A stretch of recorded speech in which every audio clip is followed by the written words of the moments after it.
Fala, galera! Tudo tranquilo por aí? Maravilha!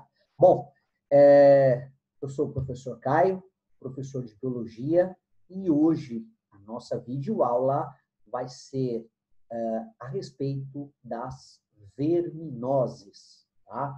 Então, nós vamos falar, obviamente, de vermes provocados pelos plateumintos, tá?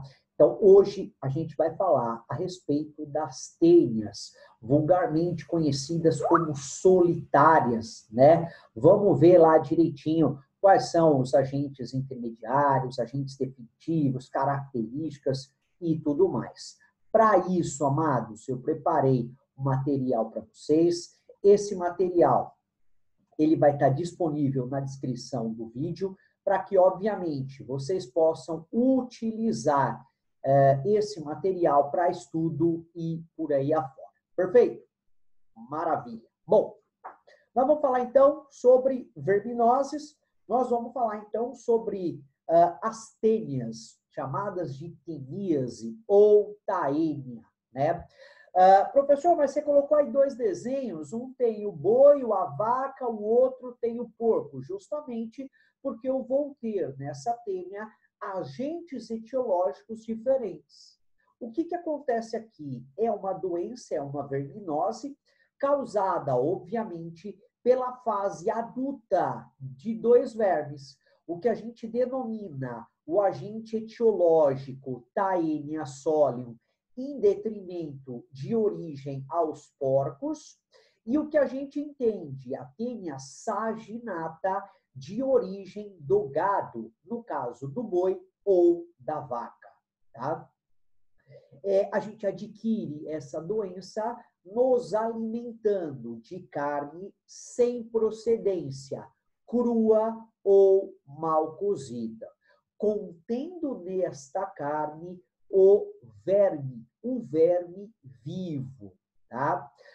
Estes vermes são, obviamente, popularmente chamados de solitárias. Solitárias por quê? Porque eu tenho apenas um único verme.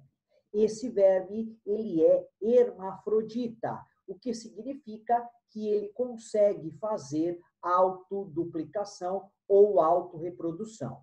Então, ele tem a parte masculina, ele tem a parte feminina, o que ele consegue, obviamente, se fecundar sozinho.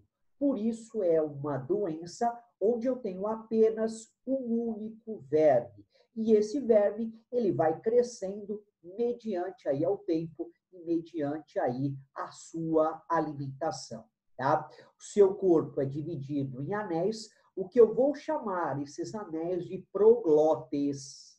E essa proglote, ela se desprende do corpo do animal, ela sai pelas fezes, o que vai contaminar, obviamente, rios, lagos, açudes e tudo mais, tá? Só para que você tenha uma ideia em relação a números, uma única proglote pode ter até 80.000 ovos, ou seja, o que vai dar para infectar uma quantidade gigantesca de pessoas.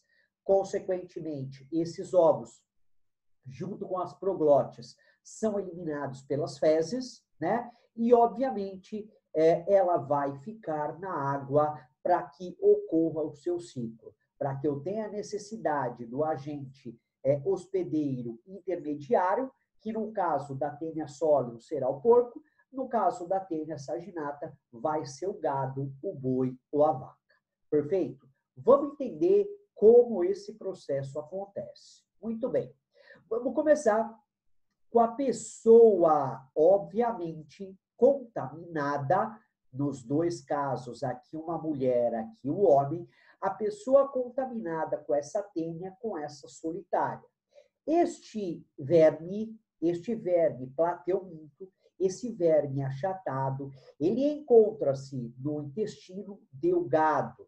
E esse organismo, ele está fixo, grudado na parede desse intestino.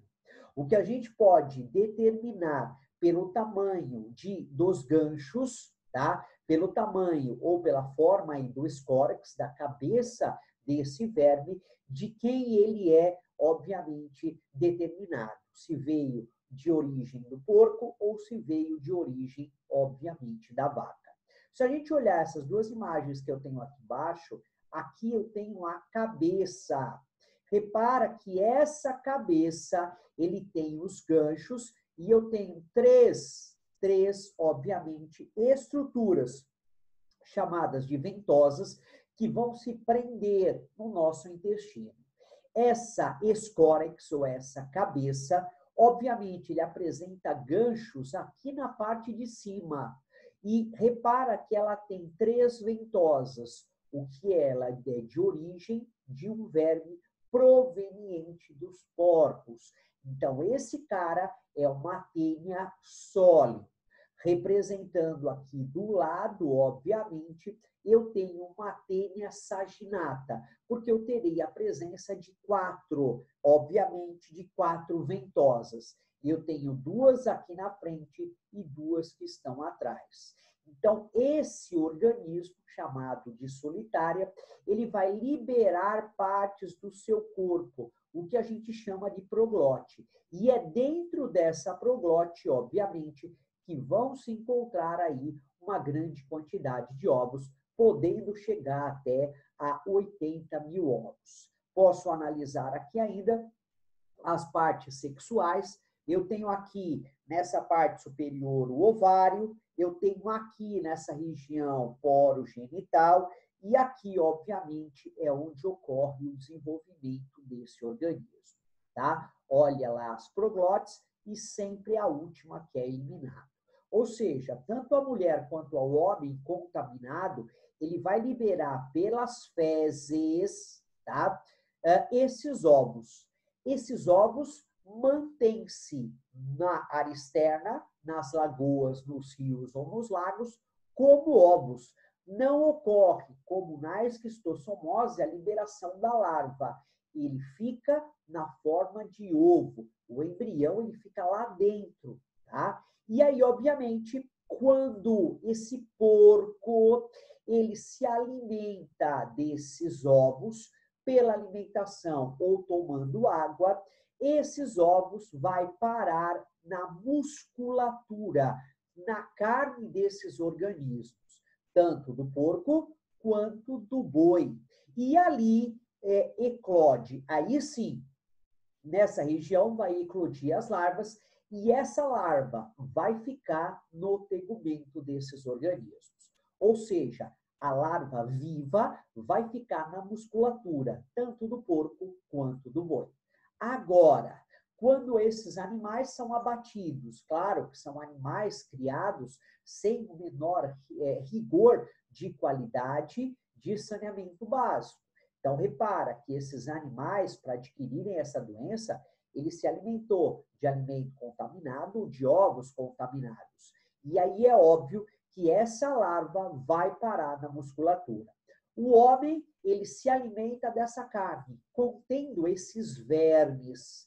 E aí, obviamente, esses vermes vivos. Por quê? Porque o homem ou a mulher está adquirindo essa carne crua ou mal passada. O que significa que o calor do cozimento foi impossível, foi em pequena quantidade para que pudesse, obviamente, matar esse verme. Pela ingestão dessa carne, esses vermes são levados até o intestino, principalmente o delgado, onde esse organismo se desenvolve. Ele fixa-se na parede do intestino e, obviamente, ele vai crescendo.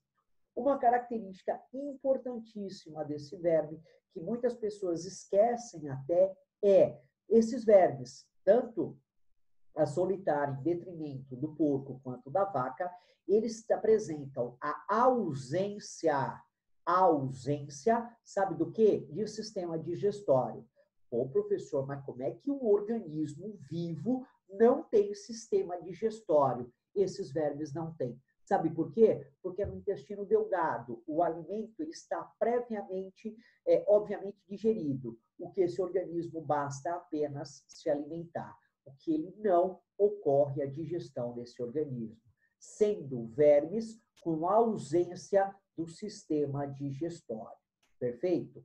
Uma vez introduzido no intestino delgado, uma vez fixado nele, esse organismo se desenvolve, cresce, ocorre a reprodução assexuada, é um organismo sozinho, né? E aí ocorre a liberação dessas proglótides para o meio externo, no caso dos açudes, lagos e lagoas, e vai ocorrer aí a reinfestação deste ciclo, tá? A gente tem como sintomas dessa doença alterações do apetite, porque a pessoa come, né? Então, se tem aí um apetite maior, tanto que muitas vezes as pessoas falam, nossa, menino, mas você está comendo demais, você está com a solitária na barriga, você está com verme na barriga. Muitas vezes acontece isso. Por quê? Porque o que você se alimenta vai servir para a sua alimentação e vai servir também para alimentar o verme, no caso a tênia, tá? Eu tenho constante diarreia, enjoo, a presença de insônia, perca de peso. Pô, mas o garoto está comendo demais, está perdendo peso. Por quê? Porque a maioria do que ele está comendo está sendo utilizado pelo parasita, né? Eu tenho aí dores abdominais gigantescos, eu tenho fadiga. Fadiga, eu tenho cansaço, tá? Eu tenho cansaço.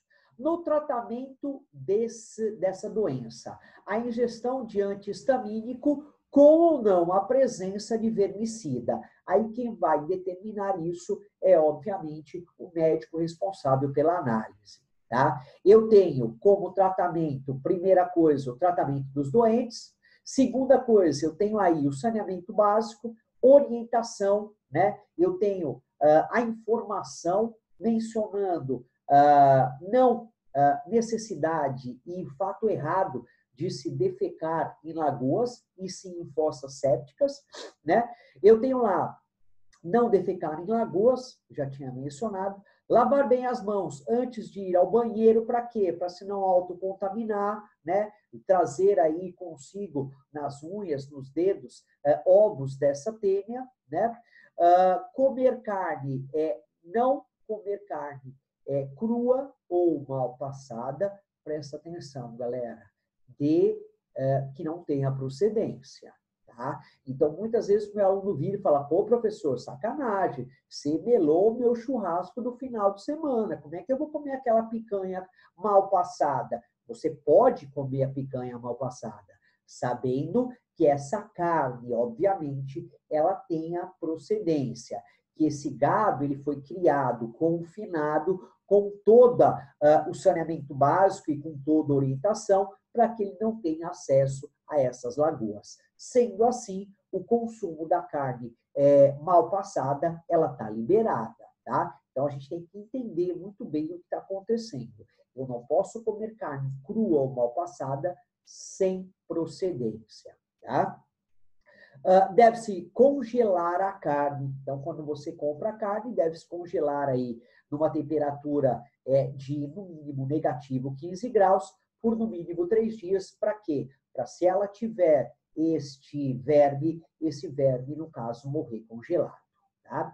Então, só para a gente finalizar, repara aqui que eu tenho 2 ciclos relacionados à falta de saneamento básico, à falta de informação, né? Tenho aí a presença de 2 agentes etiológicos, um em detrimento ao boi, a tênia saginata, outro em detrimento ao porco, a tênia sólio.